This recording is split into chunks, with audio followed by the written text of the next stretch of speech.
Ay crossing over. Ano po? At one of the prerequisite that God wants us to do. English yun ah. Paano ba sa Tagalog yung prerequisite? Requirement? English. Sige, haluan na lang natin ng English. Okay, one of the prerequisite of crossing over is, letter C? Consecrate. Amen? So that's what Joshua said to his people.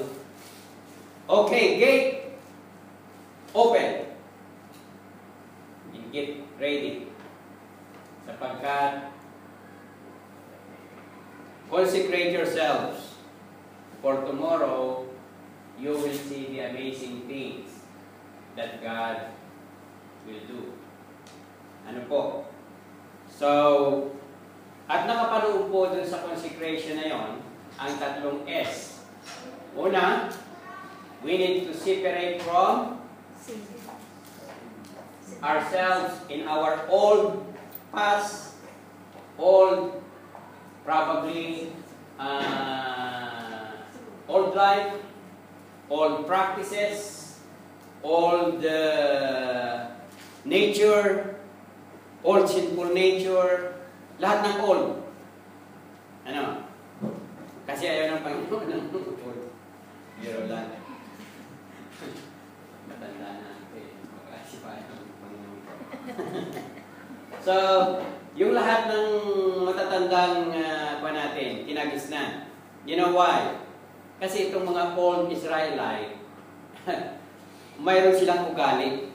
Na because nung magkaroon kasi ng kwan, ang tagtuyot dito sa lupang pangako, they go down to Egypt, di ba? Doon sila nanirahan sa Egypt sapagkat kinuha sila ni Joseph. Nung tumagal na sila doon sa Egypt, at nakita ng bagong hari, patay na si Joseph at patay na yung mga matatandang gumawa ng mga makapangyarihang bagay, ay sabi na madami nang masyado ang Israelite dito kaya pahirapan natin sila. So binigyan sila ng too much work, too much punishment, and too much work. At hinangad pa nga na yung mga na huwag nang pag may babae na mga anak ng babae yata, pinapapatay doon sa mga kumadrona. Pinapapatay para huwag nang dumami yung lahi kasi yung ba namang kwan, yung mga Israelita, mahakbangan lang ng babae, ng lalaki, nabubuntis na, napakadaling mga anak. No? They can just easily born a baby. Madali silang magbigay ng birth. Kaya ang bilis ng pagdami ng mga Israelite. In that way, na nagkaroon ng pagsiselos itong mga Egyptian. Sabi nila, dumadami na sila, i-overpower nila tayo, mawawalan tayo ng laban sa mga, pahirapan natin sila. In that situation, talagang tumawag sila sa Panginoon samantalang itong si Moses ay, di ba, nakapatay siya. Tumakbo siya doon sa malayong lugar, sa bahay ng kanyang biyanan, ni Jethro. At Persia ba yun? Tapos, doon siya pinatagpo ng Panginoon. Sinabi siya, sige, bumaba ka at iligtas mo ang iyong bayan sa bansang Egypt. At ito naman, talagang hindi na nakaiwas si Moses, inilabas nga. Tinulong niya, di ba, nagkaroon pa ng 10 plagues, salot sa Tagalog, bago talaga sila lubusang nakalaya. Hindi pa nga actually nakalaya kasi nung talagang nakalaya na sila, nung mahimasmasan yung hari dahil nagdadalamhati siya sa pagkamatay ng kanilang mga panganay ng mga anak, because that is the last plague. Yun ang last salot na ibinigay ng Panginoon. Namatay yung mga panganay nilang anak ng mga lalaki at mga anak ng hayop na panganay na namatay. And then, nung nahando na sila sa ilang at sa dagat na pula at makukulong na sa ilang, ipunin ang mga sundalo at sugurin sila, ibalik sila sa Ehipto. Hindi maaaring makawala sila dahil alipin natin sila. So, sinugod nila, so nakulong sila, wala silang tatakbuhan. And that's how gumawa ng miracle si Moses, di ba? Yung kanyang tungkod. Biniyak ang dagat na pula. I don't know why they call it dagat na pula. Red Sea. Tapos tumawid sila at doon sila nagpaikot-ikot sa ilang hanggang sa tumanda sila ng 40 taon. So 40 taon sila doon sa ilang. Hindi sila makatawid-tawid doon sa tinatawag nilang promised land where they belong. Kasi galing na sila doon eh. Galing na sila doon nung dinala sila ni Amang Abraham. And then,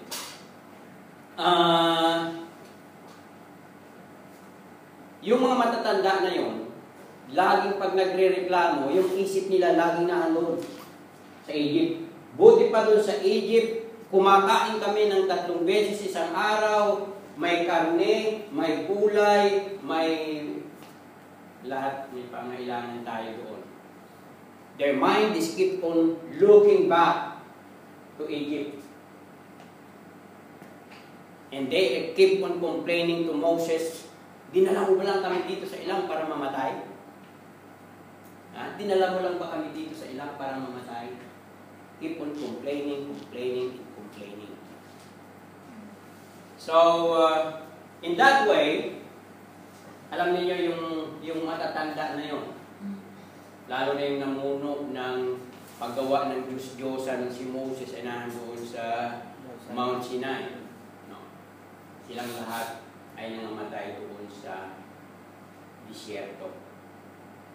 At itong mga young generation na bagong nabubuhay, sila ngayon yung nahandito sa ilang, naiwan.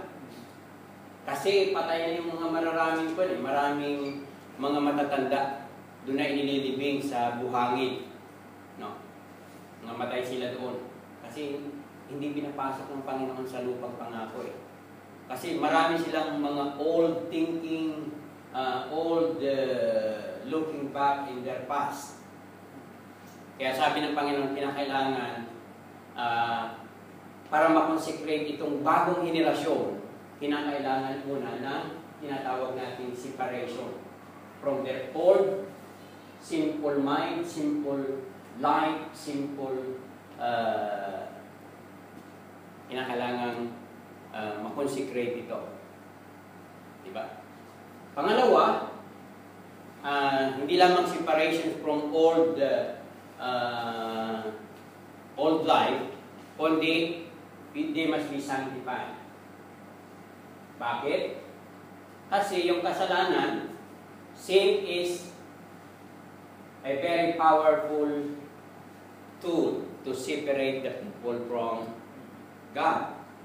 Sabi sa Isaiah 59:2, di ba? Your sin have hide his face from you, so that he does not hear. So, kasalanan ang nagiging hadlang. Kaya, we must be sanctified. And pangatlo, we must be saturated. Ano ibig sabihin nun? Pag saturate means from head to foot, talagang you must be filled with the Holy Spirit. No? Talagang you are saturated by the presence of God. So, yun yung 3 bagay na pinag-aralan natin nung nakaraan. Ngayon, ang pag-aaralan naman natin ay yung pangalawang bahagi, yung pangalawang word na nagsisimula rin sa salitang C, yung tinatawag nating courage. Sabi ng Panginoon kay Joshua, be strong and courageous, because you will lead these people to inherit the land I swore to their ancestor to give them. Dapat hindi mo na pinakita lahat. Wala na tuloy ng surprise. Okay na, nandiyan na. Okay. Ito ang topic na tatalakayin naman natin ngayon. Ang nais ng Panginoon sa atin kay Joshua ay be courageous. And the only hindrance to the Israelite to enter into the promised land is Jordan River. Yun lang ang gap. Alam mo, interesting ito dahil pinag-aralan mo, ang klaseng ilog yan. Bakit for 40 years, nagpaikot-ikot sila sa ilang, hindi sila makatawid-tawid sa ilog na yon. Ano bang klaseng ilog ito? Gano'n ba ito kalawak itong ilog na ito? Bakit hindi sila makatawid? Makatawid-tawid. Siguro naman, marunong silang maglaon. Diba? Tinignan ko kung gano'ng kalawak. At mayroon akong nakita dito na ang sabi, ang lalim daw nito ay 3,900 feet. Malalim. So, kaya pala hindi sila magkatawid. Talagang malalim. 3,300 feet. I don't know how accurate it is. Pero yun ang sabi. Tapos yung wide niya, yung kwan niya, 2 miles. Malayo ba? So, malayo, ano? So, 2 miles. Pero may isang observation na 100 to 200 feet daw yung lalim. So, hindi yung 3,000. So, it's not, awang kung anong sasabi ng totoo yung Google. No? So, mayroong nagsabi na ito ay 100. Siguro doon sa bandang Makipot, hindi, yung haba ay 251 kilometers. Yung haba yun. Yung length. So, mula sa bukana ng dagat hanggang doon sa Kwan. Ang layo daw nun ay from May Kawayan to Baguio. Ang layo. So, ganun kalayo. So, yun yung hadlang. At alam nyo ba, itong Ilog Jordan ay it may be a source of miracle and fear. Naniniwala ba kayo doon? It may be a source of fear or miracle. Bakit nasabi nating miracle? Miracle, sapagkat, imagine, hindi nakatatawid yung mga Israelita, no? Ilog lang. Miracle, sapagkat dito gumawa ang Panginoon ng isang miracle kung papaano hinati ng Panginoon. Pinahinto yung agos at tumawid ang mga Israelita. Diba? It's a miracle. So nagpakita ang Panginoon at kung hindi ako nagkakamali, ay gumawa na naman sila ng isang dambana, nag-ipo ng bato, 12 bato doon sa gitna bago sila tumawid. No. Is that memorable? So, it may be a source of miracle para ma-demonstrate ang kapangyarihan ng Panginoon. But, it may be a cause of fear. No? Kasi yung takot, malaki ang nagagawa niyan. Di ba napag-aralan na natin yung fear noon?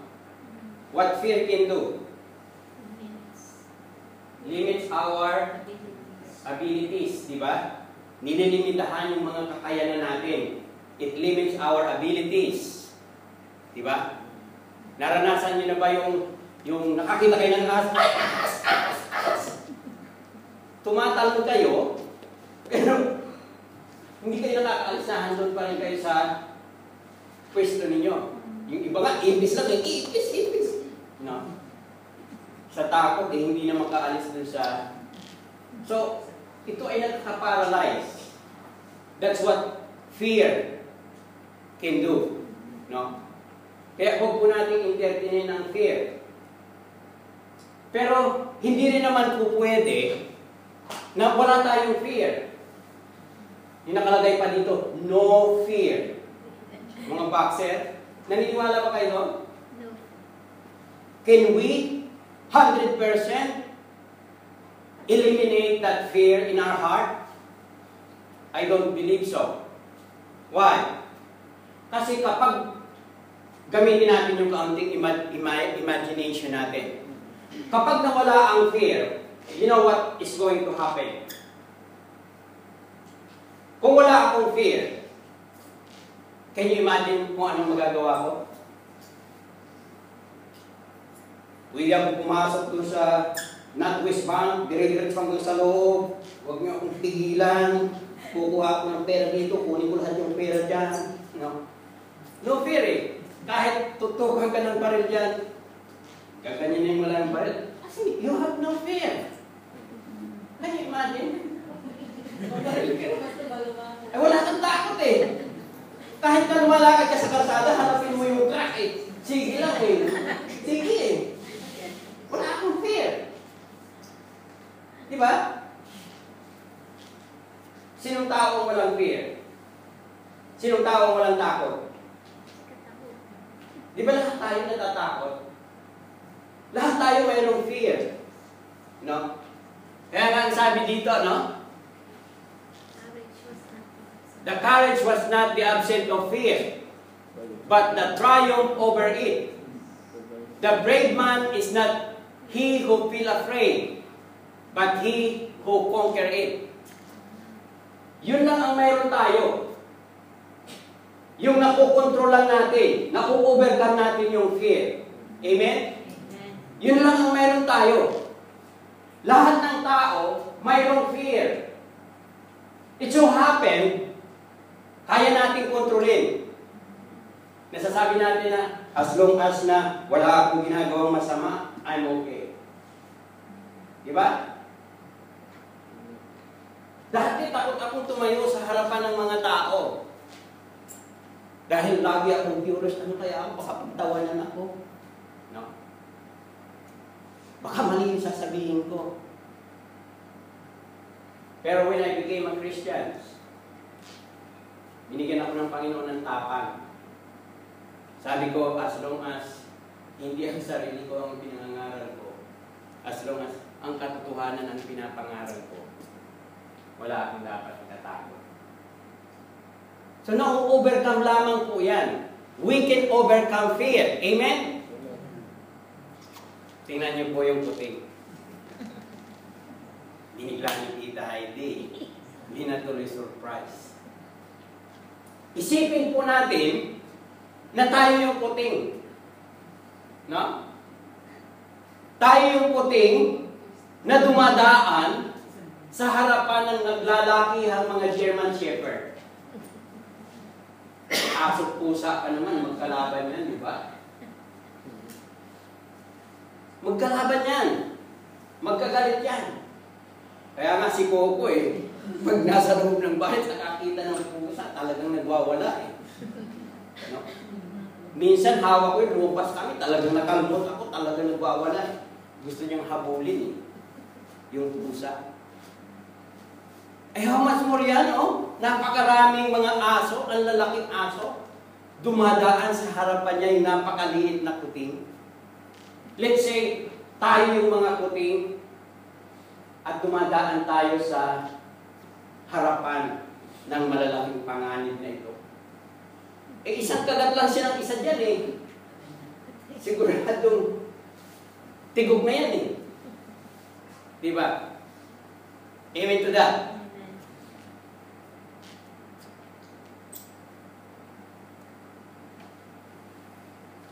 So, ang courage po, fear po ay isang malaking hadlang sa ating buhay to enter into the promised land. Amen? Ang takot o ang fear ang isa sa pinakamalaking hadlang. At maybe ang source nito ay ang Jordan River.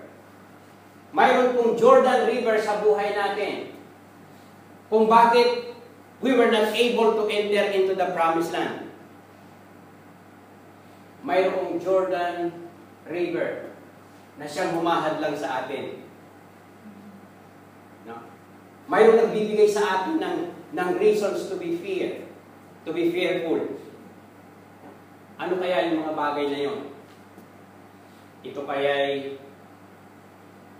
problema? Iniisip mo yung future mo? Ito kaya'y financial? Paano tayo makasusurvive sa ating financial matter? Bayaran sa mortgage? Sa utang? Net, ikaw na ito. Kumakati na naman. Excuse me. Ano po yung kinatatakutan natin? What makes you fear? Malaking hadlang yan para hindi ka makatawid sa Jordan River, isn't it? Ito po ang dahilan. Bukod dyan sa Jordan River, mayroon pa po mga giant doon sa kabilang ibayo. Kasi giant na nakatira na sa kabilang ibayo eh. No? All the giants. So ang kakaharapin po ni Joshua at ng mga Israelita ay malalaking problema. It's a big challenge. It's a big challenge. Katulad po nating mga Kristiyano, kapag pumasok po tayo sa ating pananampalataya, hindi po ito easy. Because we have the giant to face. Kilala niyo yung giant sa harap kalaban natin? Si Satanas yun. No?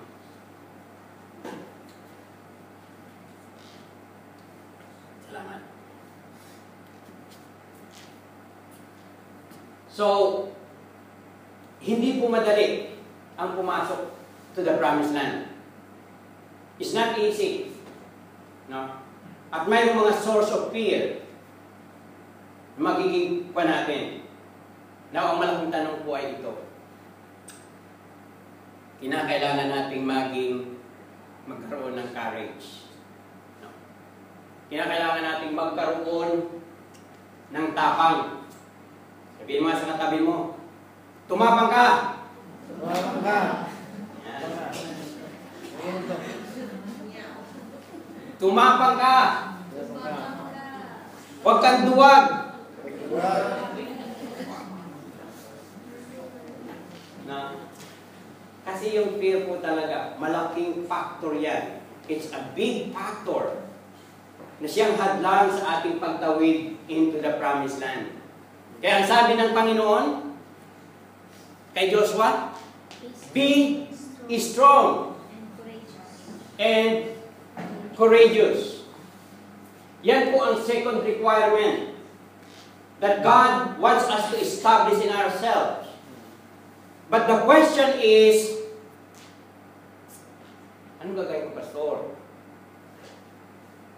Saan ako kukuha ng courage?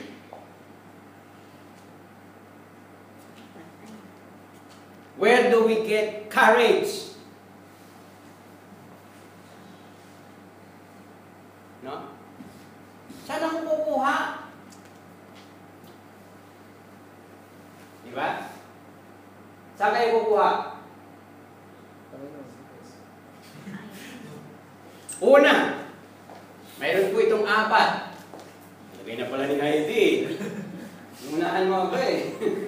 Stand on the promises Of God. of God. Kanta yata yun ah. Standing on the promises of God, my King. Di ba? Ito po ang isa sa pinaka magandang source na dapat po nating pagkunan ng katapangan. Why? Ano po ang sabi dito? Be strong and courageous because you will lead these people to inherit the land I swore to their ancestor to give them. It's a promise. No? Kanya nga po, ini-encourage namin kayo na araw-araw magkaroon ng impikwa. At doon sa impikwa natin, ano na doon? Message, promise, command, warning, and application. Kasi, kung sa everyday life na nag-iimpikwa tayo at nakikita natin lagi yung promise doon, may nakikita tayong promise doon, yun po ay magiging source of our strength, courage, para hindi po tayo manghina at manglupaypay sa ating pananampalataya. Amen? Amen. Kaya nga sabi ko kaninang umaga doon sa mensahe dito, sabi doon, delight yourselves in the law of the Lord. His delight is in the law of the Lord. Hindi po namin kayo binibigyan ng pabigat. We are not giving you a burden when we say, magkaroon po kayo ng impikwa, magkaroon kayo ng devotion. But in fact, kung gagawin po natin ito, ito ay makakatulong sa inyo ng mabisa. Ano? Sapagkat makikita nyo everyday, magkakaroon kayo ng baon araw-araw ng pangako ng Panginoon. Amen? Hindi ba napakalaking hamon noon, napakalaking ganda noon? So we don't understand the promise of God if we don't have time to read His Word. Diba? Kung hindi tayo magbabasa ng salita ng Panginoon, paano natin malalaman ang pangako ng Panginoon?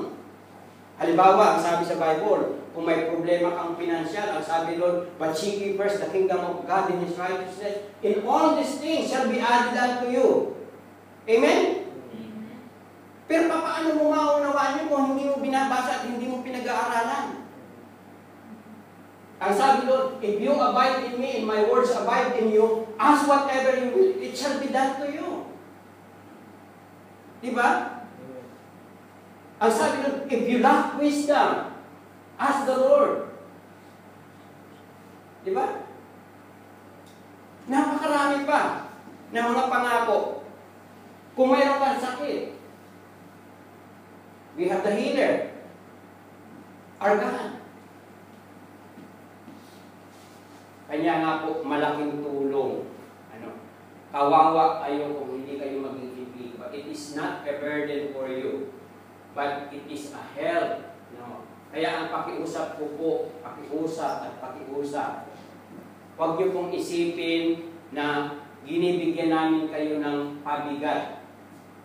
But instead, sabi ng Psalms chapter 1, but His delight is in the law of the Lord. Ang kanyang kagalakan ay nasa pagbubulay-bulay ng salita ng Panginoon. Nagagalak po ba kayo sa pagbubulay-bulay ng salita ng Panginoon? So sana po ganun ang attitude natin. Hindi po sana ito a burden. Hindi po sana natin ito iniisip na pinipwersa tayo ni pastor. Namimwersa ka pastor, ano? Hindi po. Kundi yun po ang katotohanan.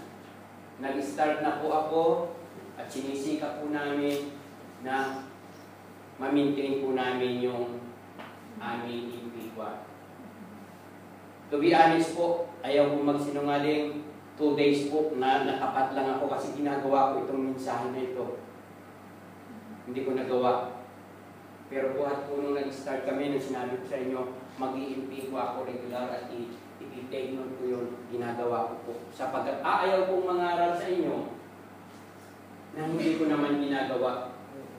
Kalukuhan yun. Kung sinasabi ko sa inyong gawin ninyo, na ako mismo, hindi gumagawa. Kasi nungalingan po yun. Ano? In order for us to maintain our courage, kinakailangan po nating manindigan sa pangako ng Panginoon araw-araw. And we will be able to do that by doing our impikwa every day. Amen? Amen. Okay. Ano ba yung sunod dyan? God always keep His promise. Yan po ang katotohanan. Kung si Manny Pacquiao, mangako po sa inyo, huwag kayong mag-alala dyan sa England. Pag natalo ko si Mayweather, bibigyan ko kayo ng pambili ng building. Diba, laking kagalakan natin nun? Pero ito pong nangangako sa atin, hindi si Manny Pacquiao. Yung pangako ni Manny Pacquiao, maaaring mapako yun. Yung pangako ni Mr. C, maaaring mapako yun. Yung pangako ni Mr. Tan, pwede pong mapako yun. No?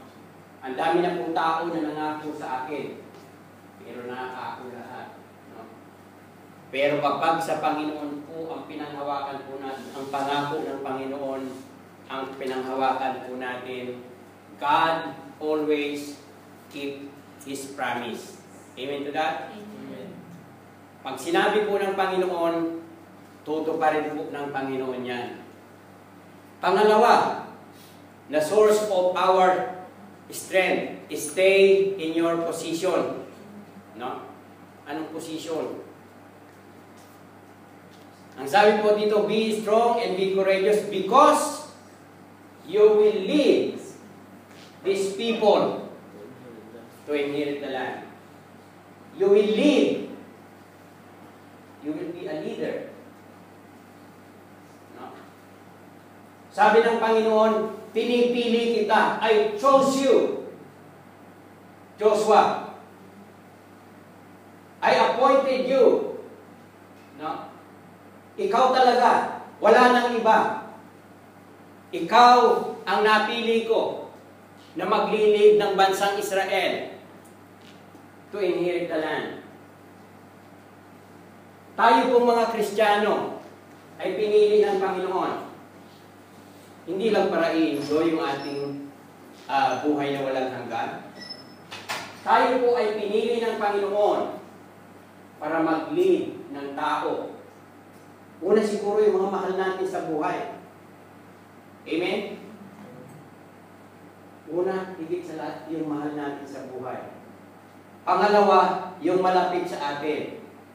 Kaibigan natin, no? Pangatlo, neighbors natin. Pangapat, hindi na natin kilala. Kaya sabi, you will be my witnesses in Jerusalem, Samaria, Judea, into the uttermost part of the earth. Diba? So, ganun po kalawak ang scope dapat ng ating pananaw sa paglilid. No? Kaya huwag po kayong masiyahan lamang na kayo ay umaattend ng cell groups, na kayo ay nag-fellowship sa bawat cell groups. I am afraid na yung cell groups po natin, ma-maintain na lang gano'n, magandang relasyon. At hindi po natin nare-reach talaga yung objective natin, na ang objective po natin dito ay makapag-disciples. Amen? Ang objective po natin sa ating cell group ay hindi lamang po maging followers yung mga yan, kundi tayo lahat ay maging disipulo. Doers of the Word of God. Amen? So, pinili po tayo ng Panginoon to lead people. Kung hindi po tayo kikilos, at hindi po tayo maglilid, I tell you, somebody will lead you. somebody will lead you. Is either si Satan, ililid ka niya sa kapahamakan. Gusto niyo bang ang kaaway ang maglilid sa inyo sa kapahamakan? So, kinakailangan po natin kumilos. Tayo po ang pinili ng Panginoon upang ilid ang mga taong ito to inherit the promised land. Amen? Maliwanag po ba? Pangatlo, take your responsibility. Stay in the presence of God. Next. Pakibasa nga po. No one will be able to stand against you all the days of your life. As I was with Moses, so I will be with you. I will never leave you nor forsake you. Stay in the presence of God. What God said? I will never leave you nor forsake you. God is always with us. He will never leave us. Kaya kahit sa pag-aaral ninyo, God is there. Sa pag-iimpikwa ninyo, God is there. Kapag nagsishare kayo, God is there. No? Kasama po natin ang Panginoon lagi. Amen? Stay in the presence of the Lord. Alam niyo po, kapag kasama natin ang Panginoon, ang sabi ni Apostle Paul, if God is with us, Who can be against us? who can be against us? So bakit tayo natatakot? Why don't we don't want to share the gospel? Bakit hindi tayo nagpapatotoo? Bakit hindi tayo nagsishare ng Ebanghelyo ng ating Panginoong Jesus? Bakit hindi tayo nag-aakay? Nahihiya tayo? Natakot tayo? Well, we are chosen by God to lead. Amen? Amen. Just always stay in the presence of God. At ang panghuli po, mukhang madali lang yata tayo ngayon. Seek your partner. No? Hindi yung partner na asawa, no? Kasi dito ang partner, asawa eh. No? Seek your partner. Basahin po natin ito ulit. Then he answered Joshua, whatever you have commanded us, we will do. And wherever you send us, we will go. Just as we fully obeyed Moses, so we will obey you. Only may the Lord your God be with you as he was with Moses.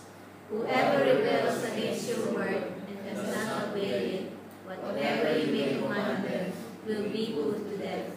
Only be strong and courageous. Alam niyo po kung ano ibig sabihin yan? Ito po yung mga young generation. No? Mga young generation na kung saan natuto na po sa katigasan ng ulo ng kanilang mga ninuno. No? They have learned a lot of lessons from their fathers. Nag-rebuild yung mga tao na yon. Kaya ito si Joshua, nakatagpo ng tunay na kapartner sa kanyang leadership. Nakatagpo siya ng talagang mga taong handang sumuporta sa kanya. Can you imagine? Sabi niya, whatever you have commanded us, we will do. Pag sinabi ni Joshua, tumalong ka, tumatalong yan. Pag sinabi ni Joshua, sumayaw ka, sumasayaw yan. No? Pag sinabi nila, kumuha ka ng tubig, kumukuha ng tubig yan. Ganon yung mga partner na talagang willing na sumuporta.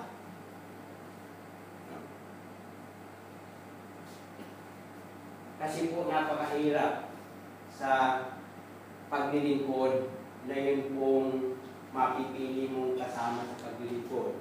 Ikaw ay papunta rito, siya ay papunta roon. At naghahatakan kayo, no? Parang hindi tayo.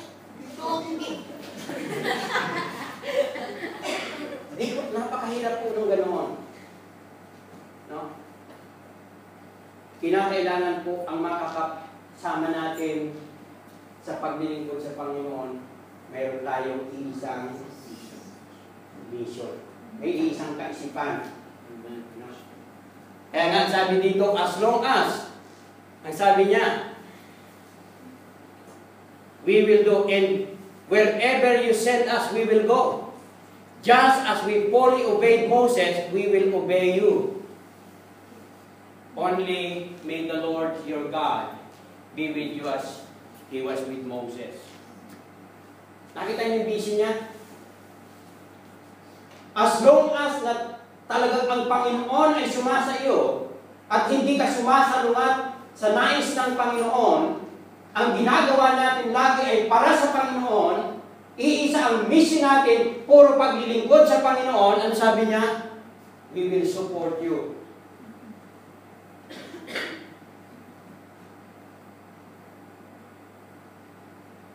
Kaya nga sabi ni Pastoral sa kanyang testimony, nagkaroon po siya ng malaking problema sa kanyang ministeryo. Alam niyo kung ano yung problema niya? Noon po sila mag-desisyon. Kasi umuo pa lang sila ng theater na luma.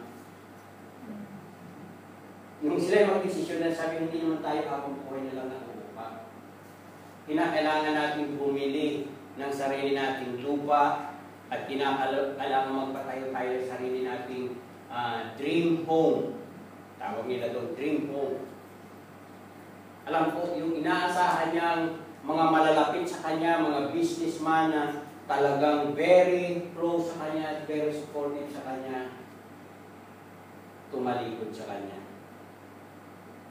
At talagang sabi nga ni Pastoral at ni Pastora Citas, akala nila katapusan na ng ministeryo nila.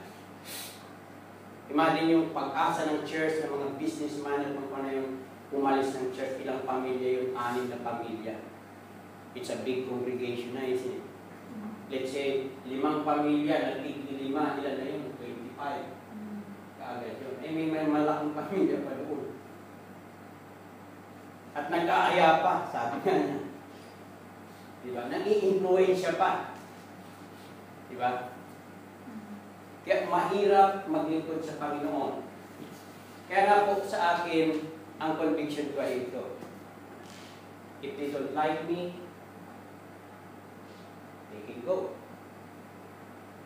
Kasi, kung alam ko na ang ginagawa ko ay para sa Panginoon, and we do believe that what we are doing is for the Lord. It is not for myself. It is for the Lord. We are doing it for the Lord. Amen? And Joshua and the team are doing it for the Lord.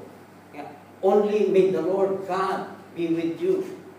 And as He was with Moses, sabi niya, we will fully obey. We will fully obey.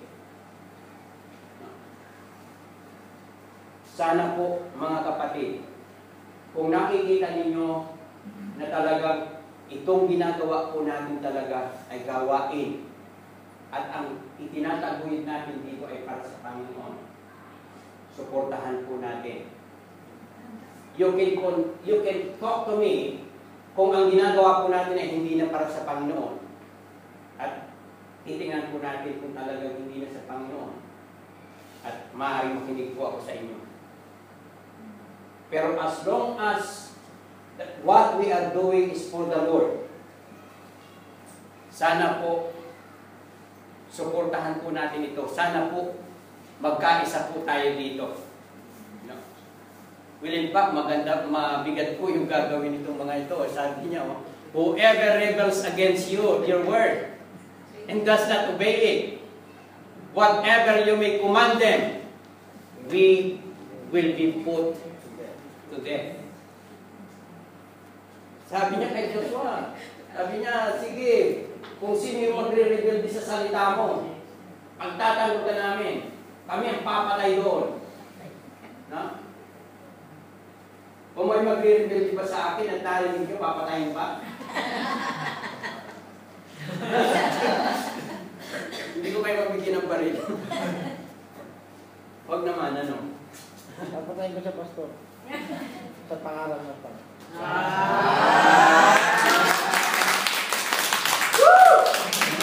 Amen to God, God. So, patayin natin yan sa salita ng Panginoon. Good.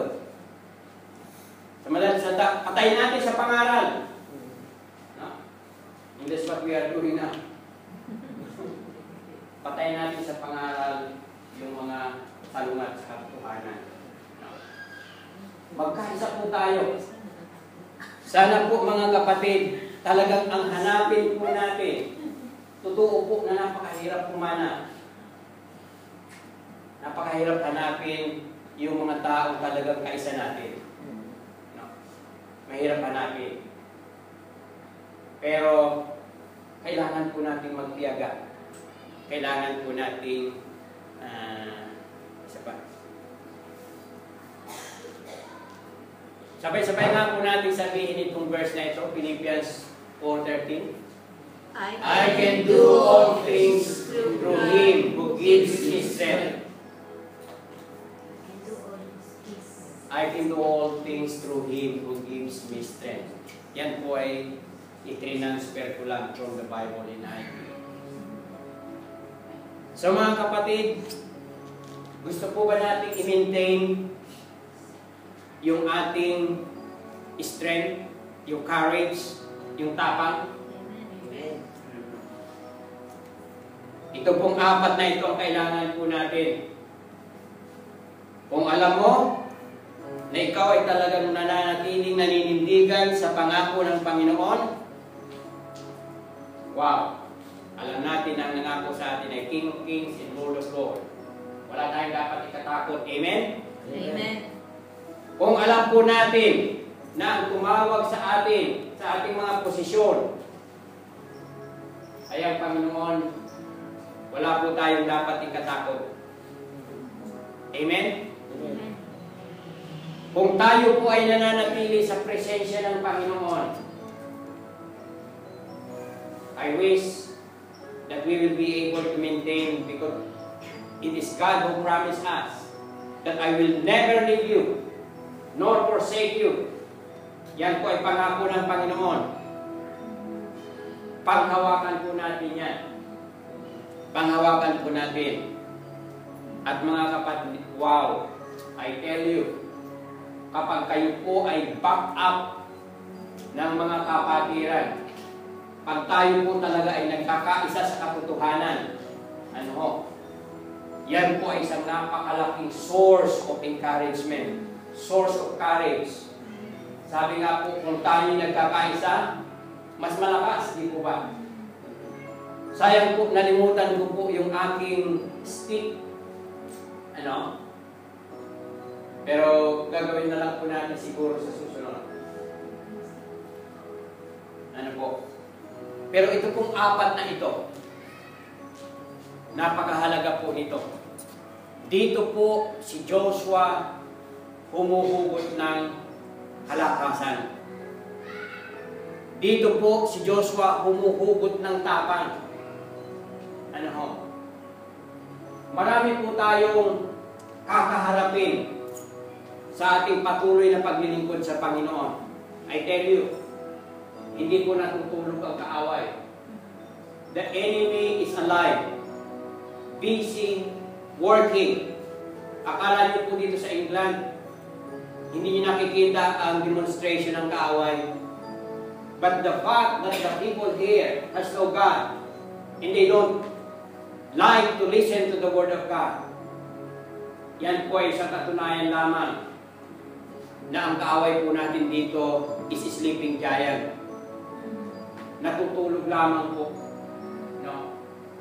Kaya kung tayo po ay maglilingkod sa Panginoon, patuloy po tayong paggamit sa Panginoon sapagkat marami po tayong dapat akayin to cross over into the promised land. Amen? Marami po tayong dapat akayin. Ang kinakailangan po natin ay laging mayroon tayong kasiguruhan na tayo nagkakaisa.